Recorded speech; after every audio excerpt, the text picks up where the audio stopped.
18-year-old Christa Pike's relationship with her classmate, Colleen Slemmer, had quickly become full of one-sided distrust and jealousy. Christa was convinced that Colleen was infatuated with her boyfriend, Daryl Shipp, and was trying to steal him away from her. Christa adored Daryl, and even though he was a year younger than her, the two of them had a very intense relationship.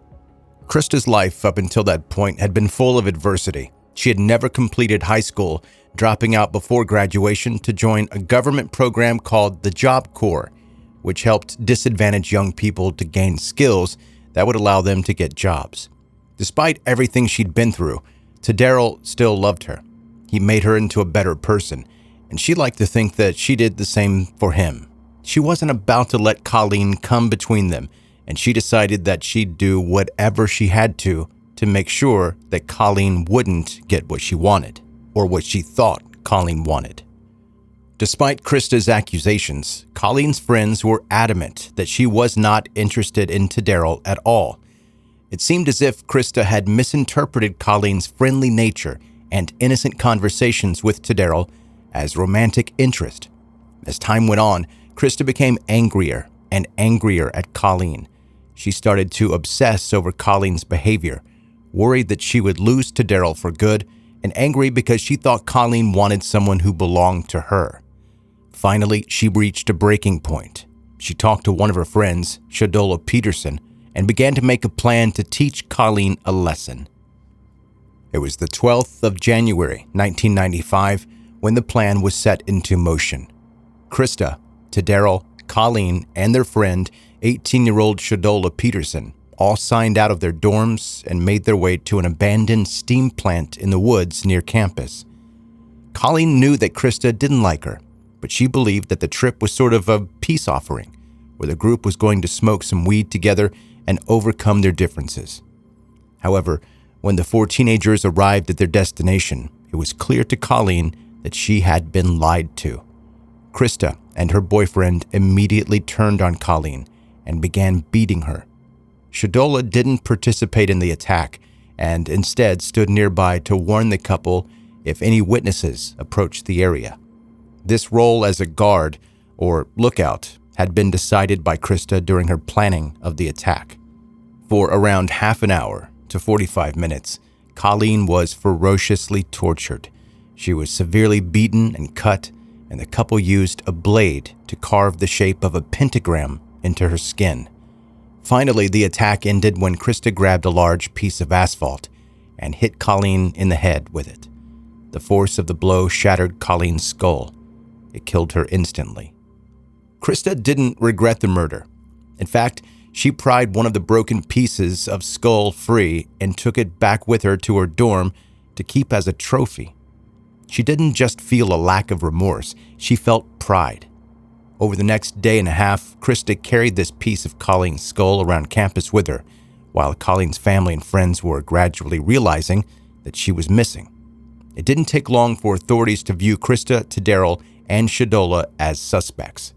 The evidence was clear. 4 students had signed out of the dorm together, and then the group had returned without Colleen, resulting in Christa and her accomplices being arrested 36 hours after the murder. It's almost like they didn't even try to hide their crime, which, don't get me wrong, I'm glad they got caught so quickly, but with all due disrespect, what a stupid plan.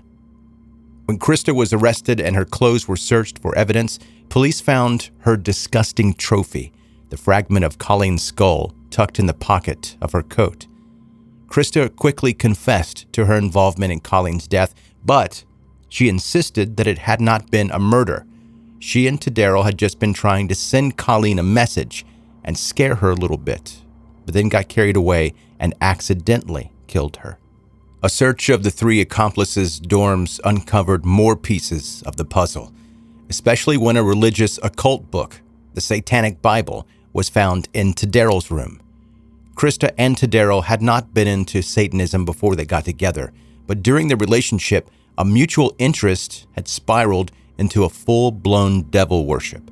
It had become a cornerstone of their relationship. For Christa, it gave her security and a sense of purpose. Suddenly, the pentagram carved into Colleen's body made sense to the investigators. At the 1996 trial, the jury found it easy to reach a verdict. Even though Christa had insisted Colleen's death was an accident, she had already confessed to being the one to kill her.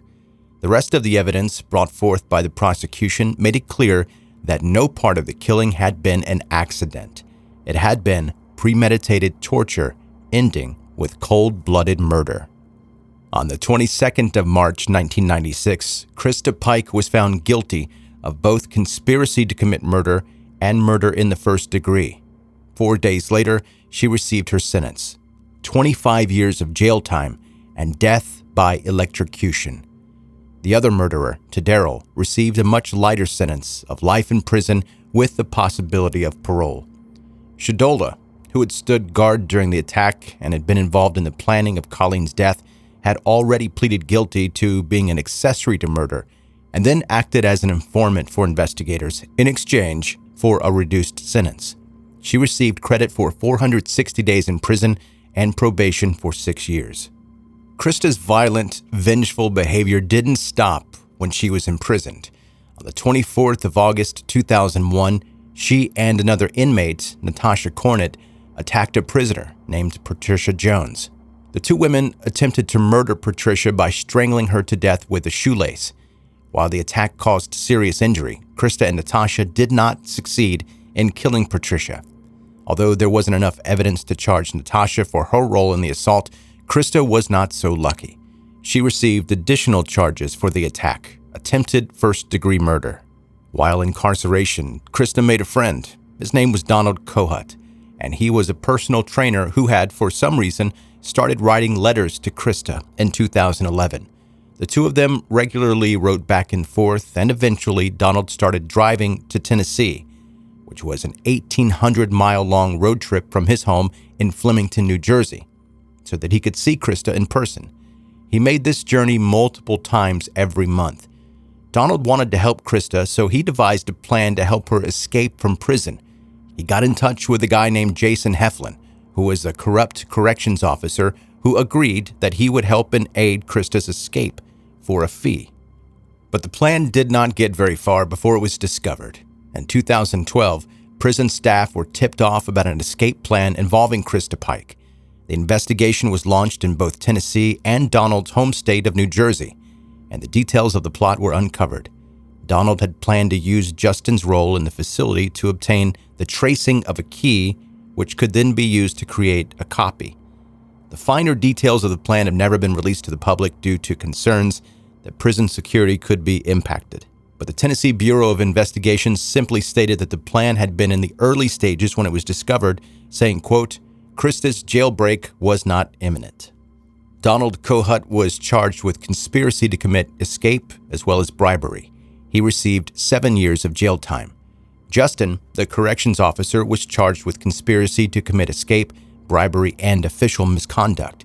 Because of Justin's willingness to cooperate with the police, the only consequence he faced was losing his job at the prison. Investigators were unsure whether Christa had actually taken part in any of the plan or if she was just aware that Donald wanted to break her out of jail. Because of this uncertainty, Christa was not charged. To this day, Christa's fate is still hanging in the balance.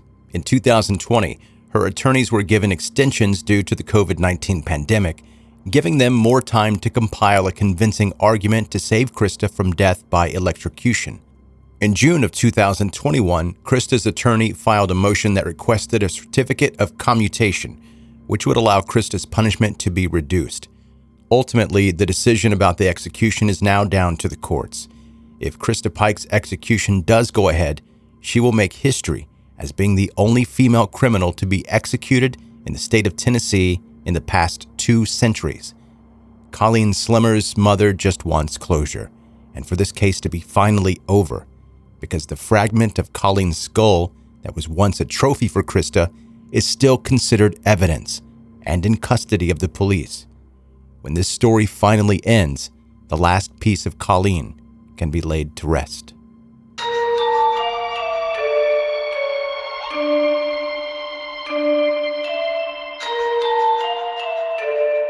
That's 10-Minute Murder for today. Brief and bingeable true crime. I'm Joe, the host, and I really appreciate you listening, and I hope your day is fantastic. I made myself a cup of coffee earlier. I spilled a little bit, and during the process of cleaning up, I got the sleeve of my shirt wet. And, I was washing my hands, and it gets in the water a little bit, and we know that ruins your whole day. So your thoughts and prayers are welcome during this difficult time in my life. I could just change my shirt, but I don't want to do that. Hey, if this is your first time listening to 10 Minute Murder, please subscribe now so that you can catch up on all the back episodes, never miss any of the new ones. Connect with me on social media, see the visuals that we're talking about here in the podcast. And if you like this episode, please leave a rating and review on Apple or any place that is possible. Your positive feedback is appreciated. Go to 10minutemurder.com for all things 10 Minute Murder.